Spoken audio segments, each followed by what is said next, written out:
People eat non-veg food for health as it contains all the proteins required for the body.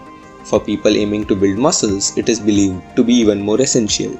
Its richness in vitamins adds on to the advantages. When speaking specifically for seafood, it is a healthy option with low fat and cholesterol. It has omega-3 which improves the immune system and enhances skin. Does that mean a vegetarian cannot attain the same level of nutrition? Now this is a popular myth. According to Dr. Furman, MD, a board-certified family physician and New York Times best-selling author of The End of Heart Disease, smart top athletes are turning to plant-based diets. Not only can they develop muscle as vegans or vegetarians, but they have found a plant-based diet offers more strength, better sleep, and aids to prolong their careers. Cricketer Virat Kohli, footballer Joe Namath, boxer Mike Tyson are just few of the examples who prove that vegetarian meals are quite sufficient. Also, recent scientific discoveries show non-veggie lover nourishment causes diseases like heart ailments, hypertension, kidney issue, tuberculosis, cancer, and so on. It weakens the bones. Seafood can be a big threat too. Seawater contains huge amount of methyl mercury and fishes affected by these pollutants become poisonous. Methyl mercury is toxic to the nervous system and brain. Anatomy shows that our tooth structure and intestines are quite similar to herbivorous animals than carnivorous. Non-vegetarian diet creates obstacles in the digestive ability and is unnatural. The next question arises that what is the difference between eating plants and animals as both are living beings?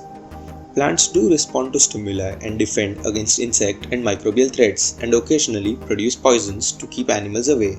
While plants appear to possess senses, it is qualitatively different from animal consciousness. There is no rational basis for believing that plants suffer as much as animals do. Let us try to quantify. To build 1 kg of flesh in a chicken who otherwise could have survived on grass, the amount of plant protein required to feed is 16 kg. A non-vegetarian is consuming food equivalent for 16 vegetarians. Thus, people are responsible for far less plant consumption by eating plants directly rather than eating animals who are fed plant protein to produce animal protein.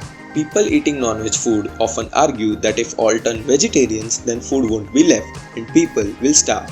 Well, that cannot stand now, because the earlier calculated ratio of 1:16 suggests that if people switch, availability of plants will be much larger. It also proves why the food prices are not affordable to everyone currently and would actually become cheaper than the current situation if people turn vegetarian.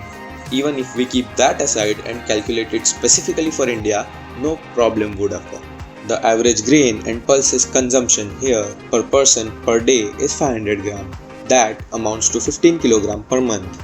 Multiplied by 12 months, it becomes 180 kg per capita or per person annually. Multiplying this by the population of 125 crore, the demand comes out to be 22.5 crore metric ton. According to Indian Council of Agricultural Research, which works under the Ministry of Agriculture and Farmers' Welfare, our yearly production of food grain amounts to 30 crore metric ton. That is 33% more than the required amount.